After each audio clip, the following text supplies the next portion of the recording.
একটি বাড়ি যেটা দেখতে খুবই সুন্দর এবং তার পরিবেশ খুবই মনোরম, কিন্তু মানুষ দিন দিন সেখান থেকে ভ্যানিশ হয়ে যায়, বিশেষ করে মেয়েরা। পুলিশরা এই ব্যাপারটা ভালোভাবে তদন্ত করে, কিন্তু তারা কোনো রকম ক্লু খুঁজে পায় না। এমনকি এই বাড়িতে অদ্ভুত কিছু ঘটনা ঘটতে শুরু হয়ে যায়। এবার প্রশ্ন হলো, এই সব কিছুই কি কোনো অশরীরী কাজ, নাকি খুনির মাস্টার প্ল্যান? আর এই সব কিছুই দেখবেন আজকের এই ভিডিওতে। Hi, this is Nabin and you are watching Best of Hollywood. আর আজকের movie the hidden face. Adriana Salamanca একজন অল্প বয়সী অর্কেস্ট্রা কন্ডাক্টর।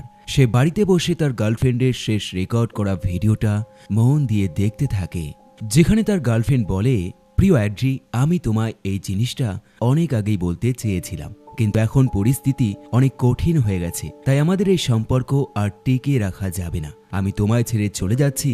যদিও আমি তোমায় ভালোবাসি, কিন্তু আমি তোমার সাথে থাকতে চাই না। তুমি আমায় ফিরে আসার জন্য রিকোয়েস্ট করবে না এবং একইভাবে আমায় ঘৃণা করবে না। এবং এরপর এই ভিডিওটা এখানেই শেষ হয়ে যায়। অ্যাড্রিয়ানা কিছুই বুঝতে পারে না, তার মনটা খারাপ হয়ে যায়, একই সাথে তার চোখ দিয়ে জল বেরিয়ে আসে। তাই সে নিজেকে ফ্রেশ করার জন্য টয়লেটে চলে যায়। রাত হলে অ্যাড্রিয়ানা পাশের একটি বারে চলে যায়, কিন্তু এখানে এসেও সে তার চোখের জল থামাতে পারে না। সে চুপচাপ টেবিলে বসে থাকে। একজন ওয়েট্রেস নতুন কাস্টমার দেখে তার দিকে এগিয়ে আসে। এই মেয়েটির নাম হলো ফ্যাবিয়ানা। ফ্যাবিয়ানা প্রথম দেখাতেই বুঝতে পেরে যায় ছেলেটি বেশ দুঃখী রয়েছে, তাই সে তাকে ড্রিঙ্ক করতে দেয়। এখন এই ড্রিঙ্ক করা শেষ হলে অ্যাড্রিয়ানা যখন বাইরে যায়, তার সাথে অচেনা এক ব্যক্তির ধাক্কা লেগে যায়। যদিও এটা ভুলবশত হয়, কিন্তু সেই মানুষটি তার সাথে ফাইট করতে শুরু করে দেয়। যেহেতু সে নেশা করে রয়েছে, তাই খুব সহজেই এই ফাইটে সে আহত হয়ে যায়। ফ্যাবিয়ানা এই দৃশ্য দেখে ছুটে তার কাছে আসে। সে লক্ষ্য করে তার নাক দিয়ে রক্ত ঝরছে এবং তার হাঁটার শক্তিটাও নেই। তাই সে নিজের গাড়ি করে অ্যাড্রিয়ানাকে তার বাড়িতে নিয়ে যায় এবং রাতে থাকার জন্য একটি সোফা তাকে দিয়ে দেয়। অ্যাড্রিয়ানা পুরো রাতটাই সেই সোফার মধ্যে কাটায়। সকাল হলে তার যখন ঘুম ভাঙে, সে প্রথমবার বুঝতে পারে আগের দিন রাতে কি হয়েছে। এমনকি সে একটি অচেনা মেয়ের বাড়িতে রয়েছে, আর এটা ভেবে সে বেশ লজ্জিত হয়ে যায়। সে সঙ্গে সঙ্গে ফ্যাবিয়ানার কাছ থেকে তার গাড়ির চাবিটা নিয়ে এখান থেকে চলে যায়। ফ্যাবিয়ানা খানিকটা অবাক হয়, কারণ ছেলেটি তাকে গুরুত্ব না দিয়ে চলে যাবে এটা সে ভাবতেই পারেনি। বাড়ি গিয়ে অ্যাড্রিয়ানা তার কাজে চলে যায়, যে কাজটা সে এতদিন ধরে করে এসেছে, অর্থাৎ অর্কেস্ট্রা কন্ডাক্টর। কিন্তু আজ তার মুড খুব একটা ভালো নেই, তাই তার কাজ মাঝখানেই বন্ধ করে বাড়িতে ফিরে যায়। রাত হলে আরও একবার সে সেই বারে চলে যায় এবং এবার সে কোনো রকম ড্রিঙ্ক করে না, বরং ফ্যাবিয়ানার সাথে ভালোভাবে কথা বলে। আগের দিনে ঘটে যাওয়া প্রত্যেকটা ঘটনার জন্য সে তার কাছে ক্ষমা চায় এবং একইভাবে এরা দুজন গল্প করতে শুরু করে দেয়। একটা সময় অ্যাড্রিয়ানা ফ্যাবিয়ানাকে নিয়ে তার সেই অর্কেস্ট্রা রুমে চলে যায় এবং সে কি যন্ত্র প্লে করতে পারে, একইভাবে সে এখানে কেমনভাবে কাজ করে, সেই সব কিছু তাকে বোঝাতে শুরু করে দেয়। ফ্যাবিয়ানা জানতে পারে অ্যাড্রিয়ানার কোনো রকম গার্লফ্রেন্ড নেই এবং সে এখনো সিঙ্গেল, তাই তার ইন্টারেস্ট তার প্রতি অনেকটাই বেড়ে যায় এবং এখান থেকে এদের একটি নতুন সম্পর্ক শুরু হয়ে যায়। একদিন অ্যাড্রিয়ানা ফ্যাবিয়ানাকে তার বাড়িতে নিয়ে যায়, আর এই বাড়িটা একটু অদ্ভুত টাইপের। চারপাশে পাহাড়ে ঘেরা এবং মাঝখানে একটু সমতল ভূমির ওপর এই বাড়িটি তৈরি। একইভাবে বাড়িটি পাথর দিয়ে তৈরি এবং আশেপাশে কোনো জনবসতি নেই। এমনকি একটি রাস্তা দূরে পাহাড়ের ঢাল বেয়ে চলে গেছে এবং সেটা শহরের সাথে মিশেছে। এক কথায় বলতে গেলে এই ধরনের বাড়িতে বসবাস করলে দিনে যতটা সুন্দর লাগবে, রাতে ততটাই ভয় লাগবে। এখন এরা দুজন রাত হতেই তাদের রোমান্টিক মুহূর্ত শুরু করে দেয় এবং সকাল হলে ফ্যাবিয়ানা যখন নিজেকে ফ্রেশ করার জন্য টয়লেটে যায়, সে বেসিনের মধ্যে থেকে অদ্ভুত আওয়াজ শুনতে পায়। আওয়াজটা ভালোভাবে শোনার জন্য সে বেসিনের একদম কাছে চলে যায়, কিন্তু সেটা সে স্পষ্টভাবে শুনতে পায় না। তাই সে ইগনোর করে সেখান থেকে চলে আসে, কিন্তু সে এটা জানে না তার সাথে কি হতে চলেছে। সে বাড়িটা ঘুরে দেখে, এই বাড়িতে একটি কুকুর রয়েছে এবং এই কুকুরটাও এই বাড়ির মতোই অদ্ভুত এবং সে বেশিরভাগ সময়টাই চুপচাপ এই আয়নার দিকে তাকিয়ে থাকে। আর এই সব কিছুই ফ্যাবিয়ানার মনে এক নতুন রকম কৌতূহল সৃষ্টি করে। এক সকালে সে অ্যাড্রিয়ানাকে জিজ্ঞাসা করে, তুমি কেন এরকম নির্জন জায়গায় বসবাস করো? তুমি তো চাইলে শহরে গিয়েও থাকতে পারো। অ্যাড্রিয়ানা এক কথায় উত্তর দেয়, সে এরকম পরিবেশে যে কোনো কাজ মন দিয়ে করতে পারে, আর এটাই কারণ সে এখানে থাকে। ফ্যাবিয়ানা ডিসাইড করে সে আজ সকালেই বাড়িতে ফিরে যাবে, কারণ অনেক দিন ধরে এখানে সে রয়েছে। অ্যাড্রিয়ানা এতে রাজি হয় না। সে তাকে আজ রাতটাও থেকে যেতে বলে এবং কথা দেয় সে কাল সকালে বাড়িতে পৌঁছে দেবে। বেশ কিছু সময় পর এই নির্জন বাড়িতে দুজন ডিটেকটিভ অফিসার চলে আসে। আসলে এরা অ্যাড্রিয়ানার গার্লফ্রেন্ডকে খোঁজার কাজ করছে, কারণ তার গায়েব হয়ে যাওয়াটা একদম রহস্যজনক। শুধুমাত্র একটি ভিডিও ক্লিপ ছাড়া অ্যাড্রিয়ানা কিছুই পায়নি, তাই সে এই ব্যাপারটা ভালোভাবে জানতে চায়। একইভাবে এই ডিটেকটিভ অফিসার আসার কারণে ফ্যাবিয়ানা প্রথমবার জানতে পারে অ্যাড্রিয়ানার একটি গার্লফ্রেন্ড ছিল, কিন্তু সে তাকে মিথ্যে বলেছে। এখন এই ডিটেকটিভ অফিসার এই পুরো বাড়িটা তদন্ত করতে শুরু করে দেয়, এমনকি তারা সামনের খোলা মাঠের মধ্যেও খুঁজতে শুরু করে দেয়। আর এই সব কিছুই অ্যাড্রিয়ানার বেকার মনে হয়, কারণ তার মতে তার গার্লফ্রেন্ড অন্য কোনো ছেলের সাথে পালিয়ে গেছে। কিন্তু এই অফিসাররা তার বাড়িতেই খোঁজাখুঁজি করছে, এমনকি তারা মনে করছে হয়তো সে তাকে মাটিতে পুঁতে ফেলেছে। কিন্তু কোনটা সত্যি নাকি এর পিছনে আরো বড় রহস্য রয়েছে, সেটাই আমরা দেখব। ফ্যাবিয়ানা তাকে জিজ্ঞাসা করে, তুমি তো তোমার গার্লফ্রেন্ডকে কল করতে পারতে, তার সাথে কন্ট্যাক্ট করতে পারতে। অ্যাড্রিয়ানা জানায় সে সব রকম চেষ্টা করেছে, কিন্তু কোনোটাতেই কাজ হয়নি। রাত হলে অ্যাড্রিয়ানা একটি সুন্দর মিউজিক প্লে করে শুধুমাত্র ফ্যাবিয়ানাকে শোনানোর জন্য। এদিকে ফ্যাবিয়ানা বাথটাবে শুয়ে এই মিউজিক এক মনে শুনতে থাকে, কিন্তু হঠাৎই বাথটাবে থাকা জলে এক অদ্ভুত ধরনের কম্পন সৃষ্টি হয়। সে বেশ ভয় পেয়ে যায়। সে সঙ্গে সঙ্গে উপরে উঠে আসে। সে এই ব্যাপারটা অ্যাড্রিয়ানাকেও জানায়। অ্যাড্রিয়ানা তাকে বোঝায় বাইরে বৃষ্টি হচ্ছে এবং বজ্র বিদ্যুতের জোরে জোরে আওয়াজ হচ্ছে, তাই হয়তো সেই কারণেই এই কম্পন সৃষ্টি হয়েছে। ফ্যাবিয়ানা এটাকেই সত্যি মনে করে নিজেকে শান্ত করে। পরের দিন ফ্যাবিয়ানা যখন সেই বারে আরো একবার ওয়েট্রেসের কাজ করতে থাকে, ঠিক তখনই দুজন ডিটেকটিভের একজন তার সাথে দেখা করতে আসে। সে তাকে বলে, তুমি এটা ভেবে দেখেছ অ্যাড্রিয়ানার গার্লফ্রেন্ড ভ্যানিশ হওয়ার পর থেকেই সে তোমার সাথে একটি নতুন সম্পর্ক তৈরি করেছে, তাই তোমায় একটু সতর্কভাবে থাকা উচিত। ফ্যাবিয়ানা তার কথায় গুরুত্ব দেয় না, বরং সে উল্টো তাকে বলে, তুমি নিশ্চয়ই আমাদের সম্পর্ক দেখে জেলাস ফিল করছো, না হলে তুমি এটা কখনোই বলতে না। আসলে অতীতে ফ্যাবিয়ানা এবং এই ডিটেকটিভ অফিসার রিলেশনশিপে ছিল, কিন্তু বর্তমানে তাদের ব্রেকআপ হয়ে গেছে। যাই হোক, ডিটেকটিভ অফিসারের কাছে ফ্যাবিয়ানা কি মনে করলো তাতে কিছু যায় আসে না, কারণ সে তার কর্তব্য পালন করছে। পরের দিন অ্যাড্রিয়ানা ফ্যাবিয়ানাকে আরো একবার তার সেই কনসার্টে নিয়ে যায়, আর এবার তার সাথে পরিচয় করায় তার এই কনসার্টের ম্যানেজার টিটোর সাথে। রাত হলে এরা দুজন আবারও তাদের সেই নির্জন বাড়িতে ফিরে যায় এবং ফ্যাবিয়ানা যখন স্নান করতে থাকে, ঠিক তখনই আরও একটি অদ্ভুত ঘটনা ঘটে। আর এই ঘটনাটা আগের দুটো ঘটনার চাইতে ভিন্ন থাকে। সে যখন স্নান করতে থাকে, হঠাৎই শাওয়ার দিয়ে অটোমেটিকভাবে গরম জল বেরোতে শুরু হয়ে যায়, আর এই গরম জলের পরিমাণ অনেকটাই বেশি থাকে, যার কারণে তার চামড়া পুড়ে যায়। ফ্যাবিয়ানার এবার মনে হতে শুরু হয় যে এই বাড়িতে নিশ্চয়ই কোনো অশরীরী রয়েছে, নয়তো এরকম অদ্ভুত ঘটনা বারবার কেন ঘটবে। কিন্তু তেমনই যদি হয়, তাহলে পুরো বাড়িতে তার সাথে এরকম অদ্ভুত ঘটনা কেন ঘটছে না? শুধুমাত্র এই বাথরুমে এবং টয়লেটে আসলেই তার সাথে এমন ঘটনা ঘটছে। তার মনটা বেশ কনফিউজড হয়ে যায়। পরের দিন সকাল হলে ফ্যাবিয়ানা ঘরের এক পাশে একটি চাবি খুঁজে পায়, আর এই চাবির সাথে একটি চেন লাগানো থাকে, যার কারণে তার এটা লকেট মনে হয়, আর এটা সে গলায় পরে নেয়। বিকেল হলে আরো একবার সেই বাথরুমের বেসিন থেকে অদ্ভুত আওয়াজ বেরিয়ে আসে, আর এবার ফ্যাবিয়ানা অ্যাড্রিয়ানাকে এই জিনিসটা দেখায়, কিন্তু সেও কোনো রকম সমাধান করতে পারে না। তার মতে বাড়ির পিছনে অনেক বড় বড় গাছ রয়েছে এবং সেখান থেকে হাওয়া আসার কারণে এরকম আওয়াজ হচ্ছে। এখন এইসবের মধ্যে অ্যাড্রিয়ানার ফোনে ডিটেকটিভ অফিসারের কল আসে এবং সে জানায় সে ইতিমধ্যে একটি মৃতদেহ খুঁজে পেয়েছে, যেটা আগুনে পুড়ে মরে গেছে, যার কারণে তারা আইডেন্টিফাই করতে পারছে না এই বডিটা আসলে কার। তাদের মতে এটা নিশ্চয়ই তার গার্লফ্রেন্ড ভ্যালেনের, তাই তাকে এখনই সেখানে আসতে বলে এবং এটা আইডেন্টিফাই করতে বলে। এখন এই খবর যখন ফ্যাবিয়ানা জানতে পারে, তার মনে দুঃখের চাইতে আনন্দটা একটু বেশি থাকে। যাই হোক, অ্যাড্রিয়ানা সেই লোকেশনে পৌঁছে যায় এবং সে প্রথম দেখাতেই ডিটেকটিভ অফিসারকে জানিয়ে দেয় এটা তার গার্লফ্রেন্ড নয়। অ্যাড্রিয়ানা তার বাড়িতে ফিরে আসে এবং সে প্রথমেই ফ্যাবিয়ানাকে জড়িয়ে ধরে, কিন্তু ফ্যাবিয়ানার মনে অন্য কিছুই চলতে থাকে। সে যখন আয়নার দিকে তাকায়, এক ভয়ানক রূপ ঠিক আয়নার বিপরীতে চিৎকার করে ওঠে, যেন দেখে মনে হয় কোনো অশরীরী তাকে মেরে ফেলার জন্য অপেক্ষা করছে। কিন্তু অদ্ভুত ব্যাপার, যেই অ্যাড্রিয়ানা সামান্য আওয়াজে ভয় পাচ্ছিল, সে এইসব দেখে কোনো রকম ভয় পায় না, এমনকি তার কনফিডেন্ট আগের চাইতে অনেক বেশি থাকে। কিন্তু কেন? একইভাবে এই আয়নার পিছনে ভয়ানক রূপটি আসলে কে? মুভিটি এখান থেকে ফ্ল্যাশব্যাকে চলে যায়। আমাদেরকে দেখানো হয় অ্যাড্রিয়ানা এবং তার গার্লফ্রেন্ড ব্যালেনকে। আর এটা এমন একটা সময় যখন অ্যাড্রিয়ানা কোনো কাজ করে না। সে সবেমাত্র অর্কেস্ট্রা একাডেমিতে জয়েন হওয়ার জন্য অ্যাপ্লাই করেছে। তাই ব্যালেন প্রতিটা কাজে অ্যাড্রিয়ানাকে মোটিভেট করে এবং তাকে বোঝায় সে অবশ্যই কোনো একটি কাজ পেয়ে যাবে, তাই চিন্তা করার কোনো কারণ নেই। এবং তার এই কথা সত্যি হয়ে যায়। একদিন অর্কেস্ট্রা গ্রুপ থেকে একটি ইনভিটেশন তার কাছে চলে আসে এবং জানানো হয় 1 বছরের জন্য তাকে শহরে থেকে এই জিনিস শিখতে হবে। এখন এই খবর সে ব্যালেনকেও জানিয়ে দেয়। ব্যালেন খুব খুশি হয়ে যায়, কিন্তু যখন সে জানতে পারে তার বয়ফ্রেন্ড 1 বছরের জন্য তাকে ছেড়ে চলে যাবে, তখন তার মনটা খুব খারাপ হয়ে যায়।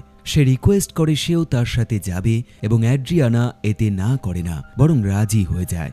ব্যালেনের একটি সমস্যা রয়েছে, আর সেটা হলো সে খুব বেশি চিন্তা করে, অর্থাৎ এক কথায় বলতে গেলে সে একজন ওভার থিঙ্কার। সে সব সময় ভাবনা চিন্তা করে যে তাদের এই সম্পর্কটা হয়তো খুব বেশি দিন টিকবে না। তার সন্দেহ হয় তার বয়ফ্রেন্ড নিশ্চয়ই অন্য কোনো মেয়ের সাথে নতুন সম্পর্ক তৈরি করেছে, কারণ সে দেখতে সুন্দর এবং তার কথা বলা স্টাইল এবং পার্সোনালিটি সবকিছুই সুন্দর। যাই হোক, এরপর এরা দুজন এই শহর ছেড়ে অন্য শহরে শিফট হয়ে যায় এবং সেখানে গিয়ে ব্যালেন প্রথমবার দেখতে পায় তার বয়ফ্রেন্ড কতটা ট্যালেন্টেড এবং তার ইশারায় একাধিক ভায়োলিনিস্ট খুব সুন্দরভাবে ভায়োলিন বাজাচ্ছে।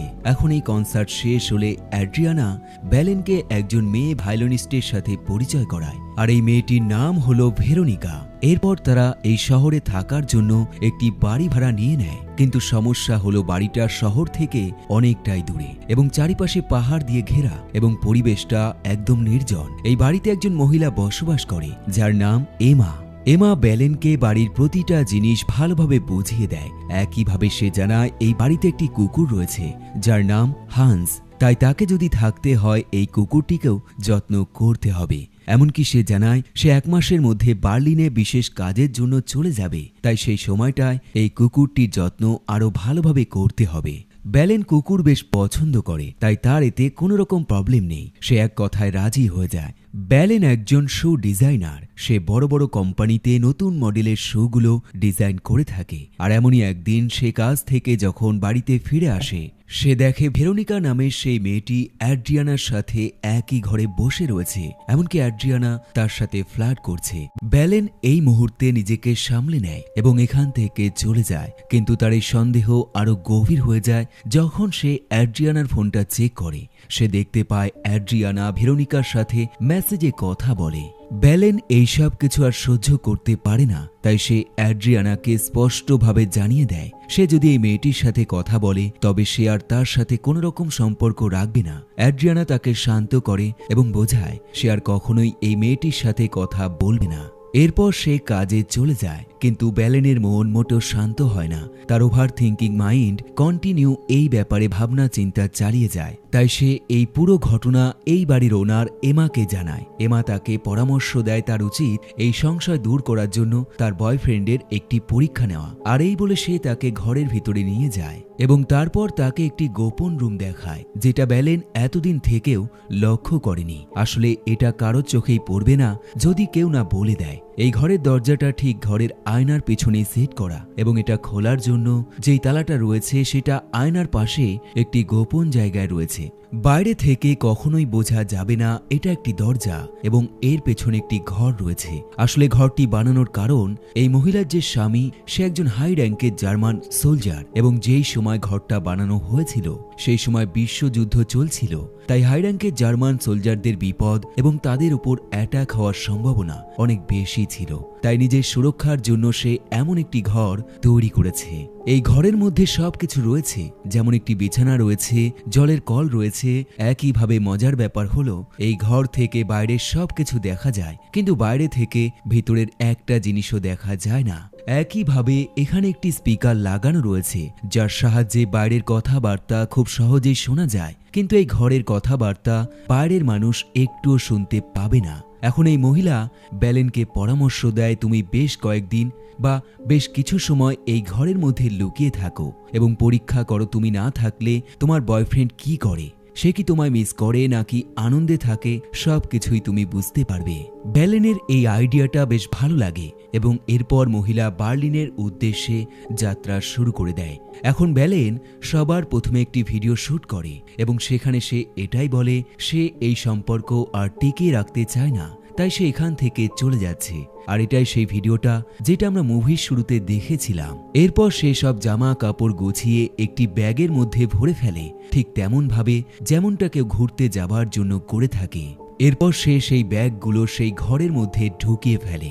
এমনকি এই জিনিসটাকে আরো রিয়েলিস্টিক করার জন্য সে একটি কাগজে ছোট্ট করে একটি লেখা লিখে সেটা সেই ক্যামেরার মধ্যে আটকে দেয় এবং তারপর সোজা সেই ঘরের মধ্যে ঢুকে দরজাটা বন্ধ করে দেয়।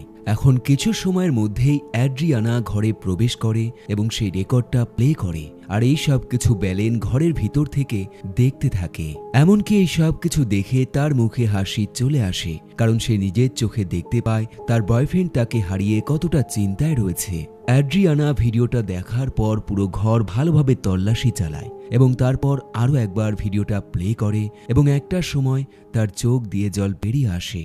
ব্যালেন যে কিনা এই সব কিছু দেখে হাসছিল, সে একটা সময় হাসা বন্ধ করে দেয়। সে বুঝতে পারে সে যেটা করছে মোটেও ঠিক নয়, তাই সে সঙ্গে সঙ্গে এই রুম থেকে বেরোনোর চেষ্টা করে। কিন্তু এখানে সে প্রথমবার অনুভব করে সে একটি বড় ভুল করে ফেলেছে, আর এই ভুলের কারণে তার মৃত্যু পর্যন্ত হতে পারে। আসলে রুমের দরজা খুলতে হলে চাবির দরকার, সেটা ভিতর থেকে হোক বা বাইরে থেকে। কিন্তু ব্যালেন সেই চাবিটা বাইরে রেখে এসছে, তাই এই দরজাটা আর খোলা যাবে না, এটা একদম নিশ্চিত। ব্যালেনের মুখের হাসি গায়েব হয়ে এক ভয়ানক আতঙ্কের ছাপ ফুটে ওঠে। সে দরজার সামনে চিৎকার করতে শুরু করে দেয়, কিন্তু হাজার চিৎকার করেও কোনো কাজ হয় না।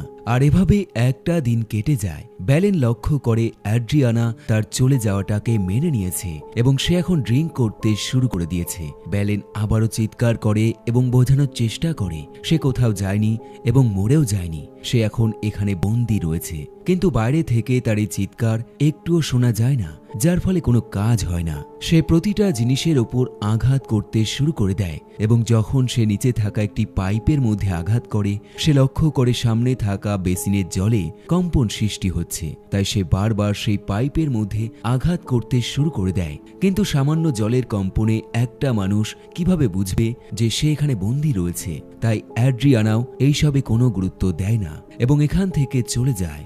ব্যালেনের মাথার বিভিন্ন রকম দুশ্চিন্তা ঘুরতে শুরু করে। সে ভাবতে শুরু করে কেউ যদি জানতেই না পারে যে এই ঘরে সে বন্দী রয়েছে, তাহলে সে চিরজীবন এখানে বন্দী থাকবে, অর্থাৎ এখানে তার মৃত্যু হয়ে যাবে। সে সঙ্গে সঙ্গে ঘরের চারপাশে খাবার খুঁজতে শুরু করে দেয়। সে একটা সময় খাবার খুঁজে পায়, কিন্তু এই খাবার এতটাই খারাপ যেটা খেলে তার মৃত্যু খুব তাড়াতাড়ি হয়ে যাবে। এরপর সে দেওয়ালে একটি ফুটো করার চেষ্টা করে, কিন্তু তখনই ঘরের লাইটটা বন্ধ হয়ে যায়। তাই সে চুপচাপ বিছানায় বসে থাকে এবং ঠিক তখনই সে আয়না দিয়ে লক্ষ্য করে অ্যাড্রিয়ানা অন্য একজন মানুষকে তার বাড়িতে নিয়ে এসছে এবং এই মানুষ আর কেউ নয়, স্বয়ং ফ্যাবিয়ানা নামের সেই মেয়েটি। আসলে এটা সেই সময় যখন অ্যাড্রিয়ানা বাড়ি গিয়ে ড্রিঙ্ক করার পর ফ্যাবিয়ানা নামের ওয়েট্রেসকে তার বাড়িতে নিয়ে এসেছিল। এখন ব্যালেন এই দুজনের রোমান্টিক মুহূর্তগুলো সে নিজের চোখে দেখে এবং চোখ দিয়ে জল বেরিয়ে আসে। সে তার কান্না আর থামাতে পারে না, সে জোরে জোরে কাঁদতে শুরু করে দেয় এবং একটা সময় তার আচরণ পাগলের মতো হয়ে যায়। এখন সে প্রতিদিন সকাল হলেই ঘুম থেকে ওঠে এবং ফ্যাবিয়ানাকে তার সামনে দেখতে পায়, আর এই জিনিসটা তার একদম সহ্য হয় না। সে দেখে কিভাবে একটি মেয়ে তার প্রতিটা জিনিস নিজের মনে করে ব্যবহার করছে এবং এতে তার মনে কোনো রকম দ্বিধা বোধ নেই। ব্যালেন এখানে লক্ষ্য করে সে যখন তার ঘরে থাকা বেসিনের মধ্যে চিৎকার করছে, তখন সেই শব্দ বাইরে থাকা রুমের বেসিন থেকে কিছুটা হলেও বেরিয়ে আসছে। তাই সে আরো বেশি করে চিৎকার করতে শুরু করে দেয়, কিন্তু এই শব্দ বাইরে থেকে স্পষ্টভাবে শোনা যায় না। আর এটাই সেই সময় যখন ফ্যাবিয়ানা বেসিন থেকে অদ্ভুত কিছু শব্দ শুনছিল, আর সেই শব্দ আর কেউ নয়, স্বয়ং ব্যালেন করছিল। এমনকি এরপর ব্যালেন তার এই ঘরের ভিতরে থাকা সুইচ ব্যবহার করে সে মাঝে মাঝেই শাওয়ার দিয়ে গরম জল এবং ঠান্ডা জল বের করতে শুরু করে দেয়। আর এই সব কিছু করার একটাই কারণ, সে যে করেই হোক ফ্যাবিয়ানা অথবা অ্যাড্রিয়ানাকে বোঝাতে চায় সেখানে বন্দী রয়েছে। কিন্তু এভাবে দিনের পর দিন কেটে যায় এবং তার প্রতিটা চেষ্টা ব্যর্থ হয়ে যায়। একদিন সে লক্ষ্য করে ফ্যাবিয়ানা তার এই রুমের চাবিটা খুঁজে পেয়েছে, কিন্তু মেয়েটি সেটা গলার লকেট ভেবে পড়ে নেয়। ব্যালেন বুঝতে পারে না সে এখন কি করবে।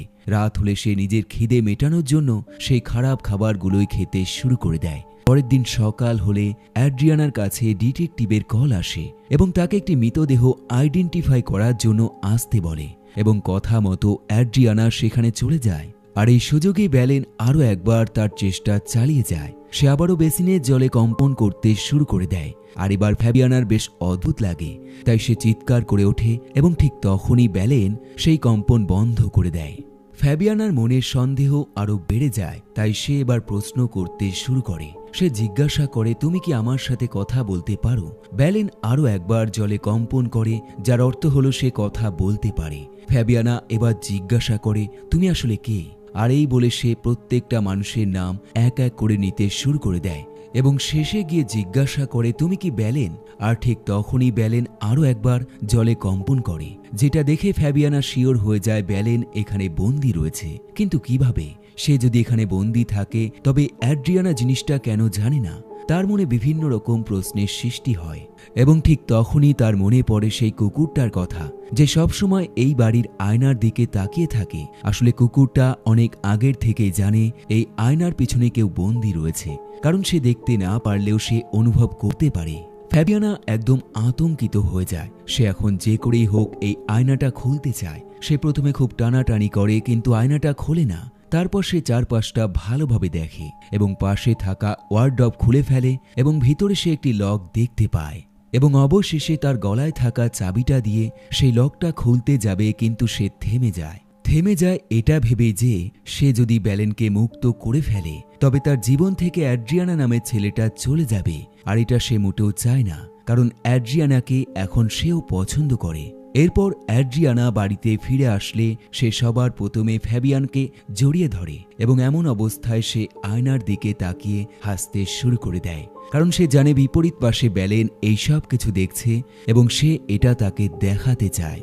আর এটাই মুভির বর্তমান সময়। এখন এভাবেই একটা একটা করে দিন কাটতে থাকে এবং ব্যালেনের করা সেই অদ্ভুত শব্দগুলো আস্তে আস্তে কমতে শুরু করে এবং একটা দিন এমন আসে যেদিন না জলে কম্পন হয়, না বাথরুম থেকে অটোমেটিকভাবে গরম জল বের হয়। প্রায় সব কিছুই বন্ধ হয়ে যায়।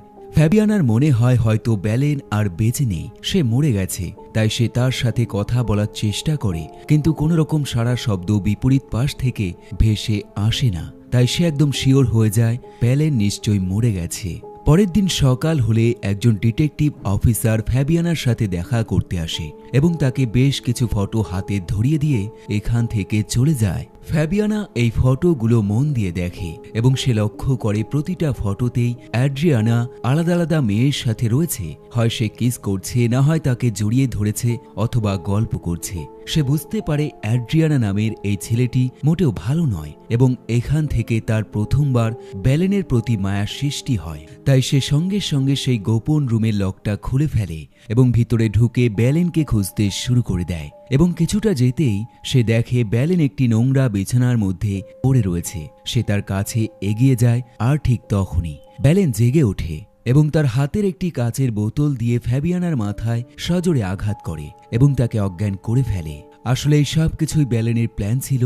সে বেশ কয়েকদিন একদম চুপচাপ এই ঘরের মধ্যে শুয়েছিল, যাতে বাইরে থেকে মনে হয় তার মৃত্যু হয়ে গেছে। এখন ব্যালেন সঙ্গে সঙ্গে ঘর থেকে বেরিয়ে আসে এবং ফ্যাবিয়ানাকে সেই ঘরের মধ্যে আটকে দেয় এবং দরজা লক করে দেয়। অর্থাৎ ফ্যাবিয়ানার মৃত্যু এই ঘরের মধ্যেই হয়ে যাবে। ব্যালেন লক্ষ্য করে দূরে গাড়ি চালিয়ে অ্যাড্রিয়ানা বাড়িতে ফিরে আসছে, কিন্তু সে তাকে মুখ দেখাতে চায় না, কারণ এই কদিনে সে অ্যাড্রিয়ানার আসল চরিত্র দেখে ফেলেছে। তাই সে তাকে আর মুখ দেখাতে চায় না। তাই সে এই গোপন রুমের চাবি টেবিলের ওপর রেখে দিয়ে বাড়ির বিপরীত পাশে দরজা দিয়ে এখান থেকে চলে যায় এবং সোজা বার্লিনে চলে যায়। এখানে আপনার মনে হবে ব্যালেন কেন অ্যাড্রিয়ানাকে এত সহজে ছেড়ে দিল, কিন্তু আসলে দেখতে গেলে সে অ্যাড্রিয়ানাকে আরও বিপদে ফেলেছে।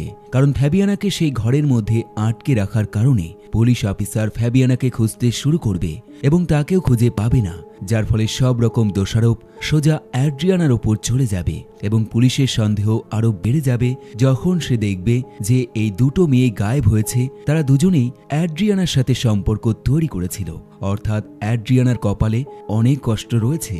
আর এই মুভিটা এখানেই শেষ হয়ে যায়। বন্ধুরা, এই মুভির একটি বলিউডে রিমেক ভার্সন রয়েছে। আপনি যদি দেখে থাকেন তবে আপনার মনে হয়তো এতক্ষণে চলে এসছে, তাই অবশ্যই কমেন্ট করে জানান। আবার দেখা হবে নতুন একটি ভিডিওর সাথে, নতুন একটি গল্পের সাথে। দেখতে থাকুন বেস্ট অফ হলিউড।